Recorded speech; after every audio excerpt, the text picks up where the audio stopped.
तो आज हम करेंगे। आज हमारा है डे 3। डेट है 3 अप्रैल 2026 और आज का हमारा टॉपिक है मीनिंग ऑफ अकाउंटिंग। तो आपको, अगर आप जुड़े हुए हैं साथ में, तो हमने डे 2 में किया था, कल किया था, मतलब हमने ट्रांजैक्शनल इवेंट्स का मीनिंग। ठीक है।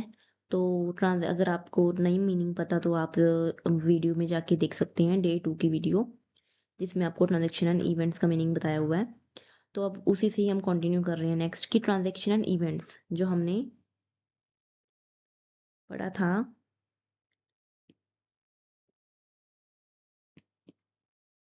कि कोई भी बंदा अगर इकोनॉमिक एक्टिविटी करता है तो वो, जैसे हमने एग्जांपल ली थी उसमें सैलरीड पर्सन की और बिजनेसमैन की, बिजनेस पर्सन की ली थी ज़्यादा प्रॉपर विद फिगर्स, कि उसने ट्रांजैक्शनल इवेंट्स परफॉर्म किए, गुड्स परचेज किए, उसने सेल किए और प्रॉफिट कमाया। तो अब उसको रिकॉर्ड भी करना पड़ेगा। हाँ, तभी हमें कुछ, मतलब वो बिजनेसमैन है वो डिसाइड कर पाएगा कि मुझे फ़ायदा हो रहा है, प्रॉफिट हो रहा है या नहीं हो रहा, और आगे उसने क्या बिजनेस एक्सपेंड करना है, नहीं करना। ठीक है। तो वो सारी ट्रांजैक्शनल इवेंट्स को क्या करेगा वो? रिकॉर्ड। तो ये रिकॉर्ड करना किस में आता है? It's a part of accounting. Accounting process का पार्ट है रिकॉर्ड करना। रिकॉर्ड करने के बाद क्लासिफिकेशन होती है। तो हम बेसिकली ये सोचेंगे, कहेंगे कि सब बंदे को, जो भी बंदा ट्रांजैक्शनल इवेंट्स परफॉर्म कर रहा है अपनी इकोनॉमिक एक्टिविटीज़ का, अपने डिसीजन के लिए, कि उसने आगे कुछ बिजनेस के रिगार्डिंग कुछ डिसीजन लेना है, तो वो डिसीजन मेकिंग के लिए हिसाब किताब रखना स्टार्ट करता है। ठीक है। तो डिसीजन मेकिंग के लिए ही रिकॉर्ड करेगा अपने इवेंट्स को।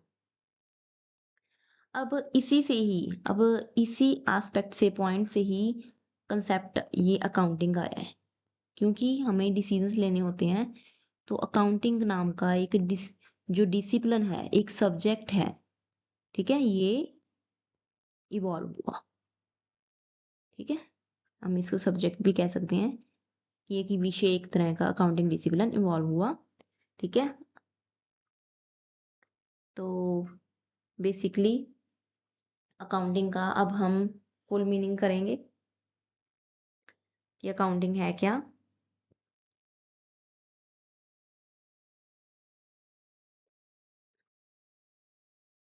आप डेफिनेशन भी लगा सकते हो, डेफिनेशन करेंगे उसमें से हम प्रॉपर निकाल लेंगे मीनिंग ऑफ अकाउंटिंग। ये तो एक बेसिक हो गया ऊपर, कि हमें रिकॉर्ड करना पड़ता है, तो रिकॉर्डिंग का काम ये अकाउंटिंग हमें सिखाती है।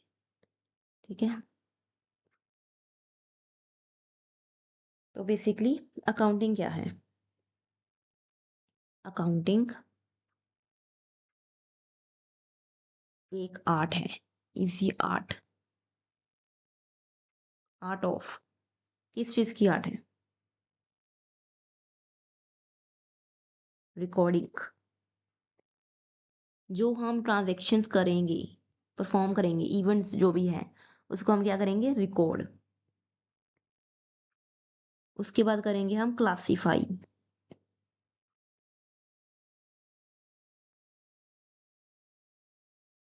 फिर हम करेंगे समराइज। ठीक है। आप अभी इतना ही समझ लो कि अगर कोई आपका पूछे कि अकाउंटिंग का क्या मतलब होता है, तो आपने क्या करना है? Accounting is the art of recording, classifying and summarising. ठीक है। किस चीज को हमें रिकॉर्ड करना है, किस चीज को हमें क्लासिफाई करना है? हमें उन्हीं ट्रांजेक्शनल इवेंट्स को जिसकी हम बात कर रहे हैं, इसको करना है हमने, ट्रांजेक्शनल इवेंट्स को करना है।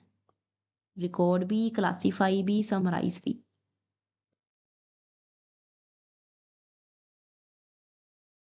बट ये सब रिकॉर्ड आप कैसे करोगे? इन टर्म्स ऑफ मनी करेंगे रुपीज में, या मतलब जो भी करेंसी है, ठीक है। तो हमें क्या कहेंगे, accounting is the art of recording, classifying, summarising, ठीक, इन टर्म्स ऑफ मनी कह सकते हो आप, किस चीज को रिकॉर्ड करना है, ट्रांजेक्शन्स एंड इवेंट्स को, ओके।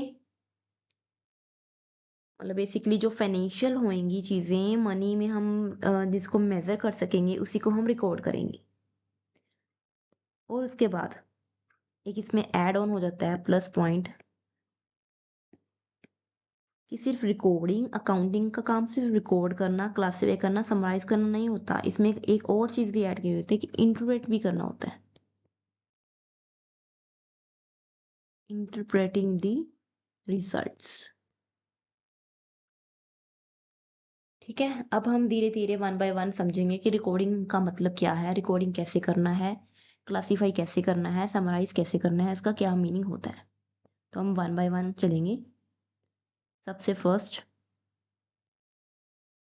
Number one, recording.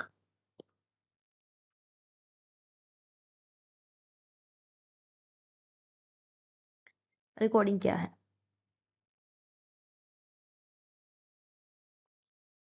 सबसे बेसिक अपना काम होएगा कि आपको इवेंट्स को, ट्रांजैक्शन एंड इवेंट्स को आइडेंटिफाई करना पड़ेगा, तभी हम रिकॉर्ड कर पाएंगे, है ना। रिकॉर्डिंग करने से पहले हमें वैसे आइडेंटिफाई भी करना होता है, तो फर्स्ट हमें पहले आइडेंटिफाई करना पड़ेगा। जैसे हमने सीखा था कि ये ट्रांजैक्शन है या इवेंट है ना। पहले हमें आइडेंटिफाई करना पड़ेगा ट्रांजैक्शंस एंड इवेंट्स को, ठीक है। कौन सी वाली करोगे आप? जो फाइनेंशियल करेक्टर की होंगी,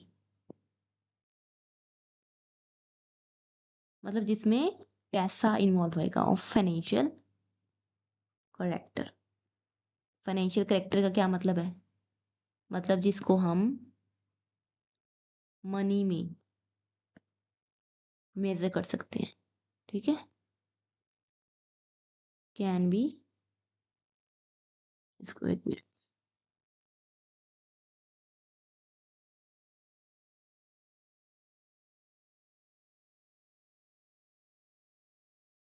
measured in terms of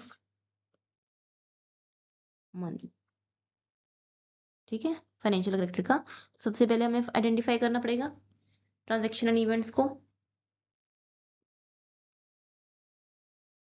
वो वाली जिनको हम रुपीस में, मतलब मनी में मेजर कर सकेंगे, ठीक है। उसके बाद हम रिकॉर्ड करेंगे। तो इसको, रिकॉर्डिंग को, ये जो रिकॉर्डिंग है, इसको बेसिकली हम क्या कहेंगे, this is the,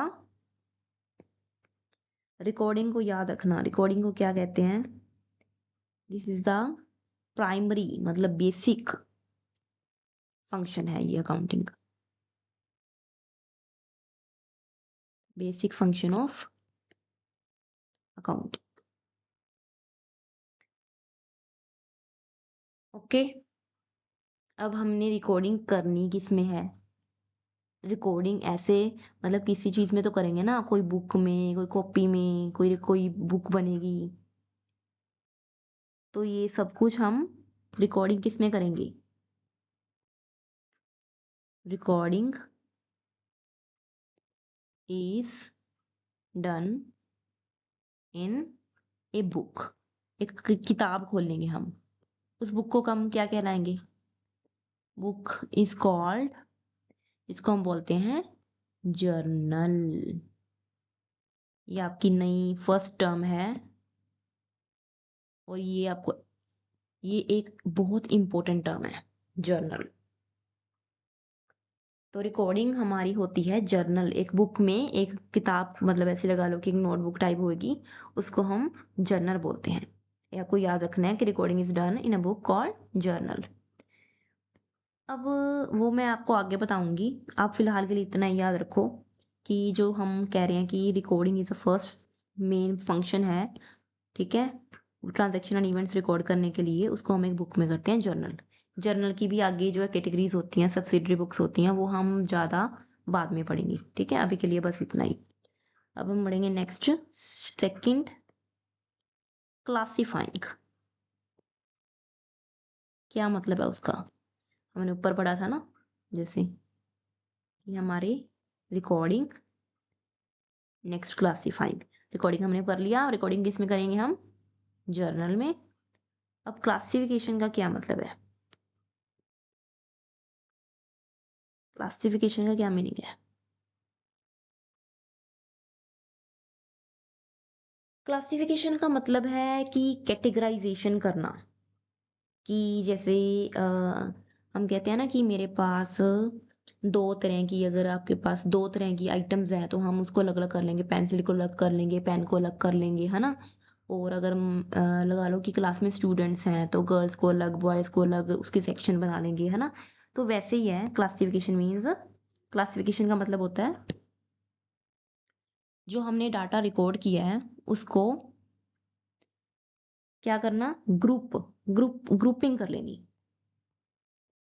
grouping of transactions, grouping कर लेंगे, ठीक है। ट्रांजैक्शंस की ग्रुपिंग कर लेंगे, जो सेम नेचर की होंगी उसके ग्रुप बना लेंगे, ठीक है। फिर उसको सेम नेचर वाली ट्रांजैक्शंस को हम ग्रुपिंग करके एक अलग जगह में, वन प्लेस में रखने के लिए हम ग्रुपिंग बना लेंगे, ताकि अगर हमें देखना हो कि उस पर्टिकुलर ग्रुप ऑफ ट्रांजैक्शंस का हमें समराइज देखना हो तो हम किस में जा सकें। तो इस ग्रुपिंग के लिए भी, ये ग्रुपिंग के लिए भी हम किस एक बुक में, एक बुक बनेगी ग्रुपिंग, जिसमें ग्रुपिंग होएगी, उस बुक को हम बोलते हैं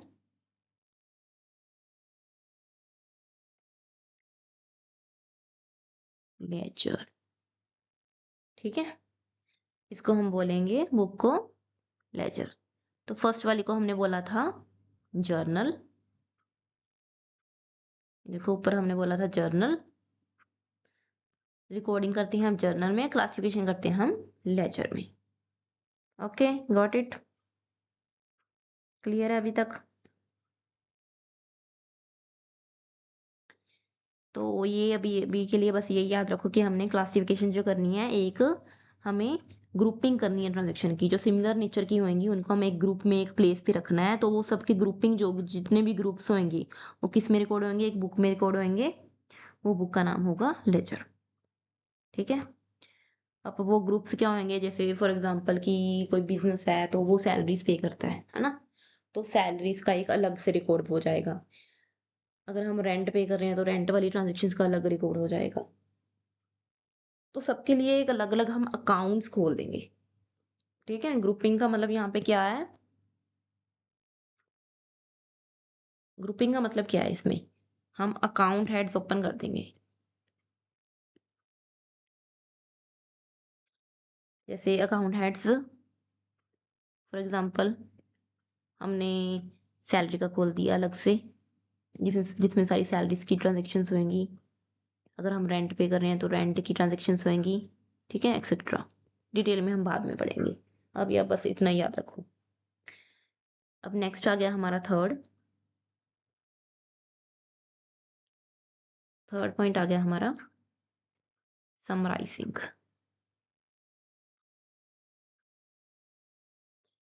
दोबारा रिवाइंड करा रही हूँ, देखो हमने रिकॉर्डिंग पढ़ा था,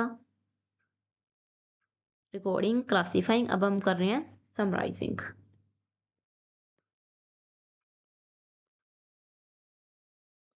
समराइजिंग का क्या मतलब है?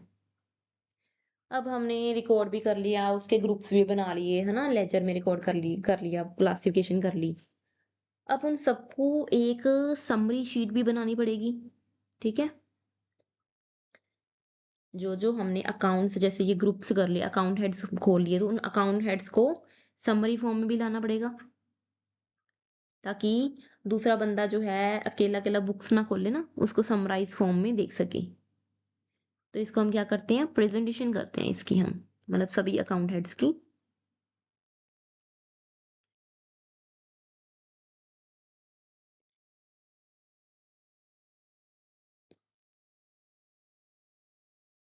हम एक समरी, एक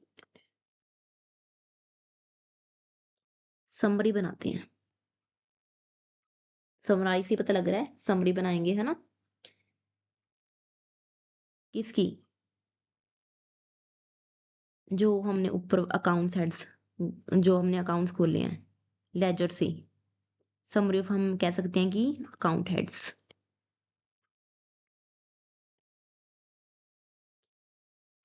वो एक स्टेटमेंट बनेगी, ठीक है, जिसको हम बेसिकली ट्रायल बैलेंस कहते हैं। ट्रायल बैलेंस में हम समराइज करते हैं,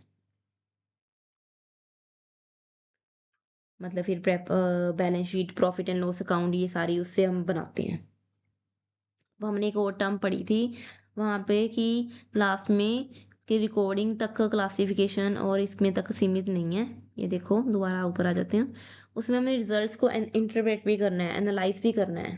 इसमें एक पहले हमें एनालाइज करना होता है, इसमें एनालाइज भी जोड़ दो, 1 मिनट। एनालाइजिंग भी होता है, उसके बाद हाँ इंटरप्रेटिंग होता है, एनालाइजिंग एंड इंटरप्रेटिंग, जो हमने प्रिपेयर किया। तो फोर्थ हमारी टर्म है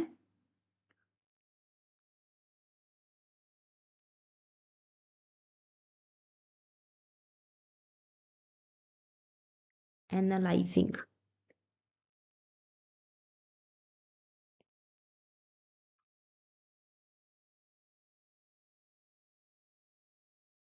एनालाइजिंग का क्या मतलब है? एनालाइजिंग जैसे हमें एनालाइजिंग में क्या आता है बेसिकली, हमने जो ये समरी बना ली अकाउंट हेड्स की, मतलब हमने बैलेंस शीट, ट्रायल बैलेंस, मतलब एक बैलेंस शीट होती है, P&L होता है, मतलब हमने सब उसका निचोड़ निकाल लिया, समरी निकाल ली। बट अब उसका हमें मीनिंग भी निकालना पड़ेगा, है ना, रिलेशन निकालना पड़ेगा एक आइटम का दूसरी से। तो वो सब क्या आता है? वो आता है एनालिसिस में। एनालिसिस में कुछ भी नहीं है, हमें जो डाटा दिया होता है उसको स्टडी फर्दर करना होता है, सिंपलीफाई फॉर्म में भी, लेमैन को, बंदे को समझ आ सके, तो उसको हम एनालिसिस बोलते हैं। एनालिसिस में आप वैसे रेशियोज आती हैं, हम रेशियोज कैलकुलेट करते हैं, मतलब हम रिलेशन निकालते हैं basically, relationship of one item to another item. ठीक है, अभी के लिए आप बस इतना ही याद रखो कि हम रेशियोज निकालते हैं एनालिसिस में। लास्ट हमारा जो है वो है इंटरप्रेट। अब जो हमने रेशियोज निकाल ली, जो भी रेशियो निकाली, जैसे gross profit ratio for example, इसमें हम एक एग्जांपल दे देती हूँ मैं, कि हमने profit ratio, net profit ratio निकाली कि हमने कितना कमाया सेल्स के ऊपर, ये एक होता है, रेशियो होती है। तो अब उससे हम इंटरप्रेट करना है उसका, ये हमारा लास्ट फंक्शन है, this is the final function of accounting. ठीक है, इसमें हम क्या करेंगे बेसिकली, रेशियोज को, जो हमने रेशियोज ऊपर फोर्थ पॉइंट में निकाली हैं, उसको हम देखेंगे कि उसका मतलब मीनिंग क्या निकलता है, इट इज गुड और बैड। जो हमने ऊपर रेशियोज निकाली, उसको, उसका हम मीनिंग निकालेंगे, मतलब कंक्लूजन देंगे एक तरह से, कि गुड है या नॉट, ये सही नहीं है, ठीक नहीं है। अब इंटरप्रेट भी कर लिया, अब लास्ट में ना एक पॉइंट और होता है, कम्युनिकेशन। कम्युनिकेट भी करना होता है।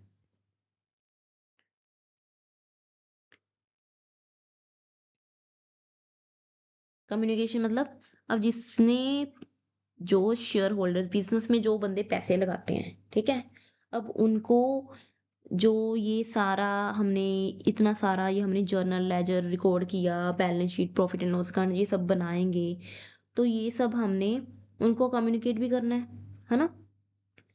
तो कम्युनिकेशन के लिए जो इंफॉर्मेशन जाती है, उस मतलब जो बैलेंस शीट बनेगा, ट्रायल बैलेंस, है ना, ये सब कुछ बनेगा, प्रॉफिट एंड लॉस अकाउंट बनेगा, इसके अलावा एडिशनल इंफॉर्मेशन भी बनाई जाती है, जिसमें आता है रिपोर्ट्स। एडिशनल रिपोर्ट्स होती हैं, ठीक है।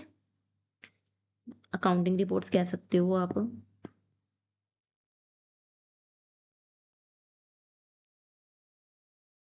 ये सारी क्या की जाती हैं, बताई जाती हैं, कम्युनिकेट की जाती हैं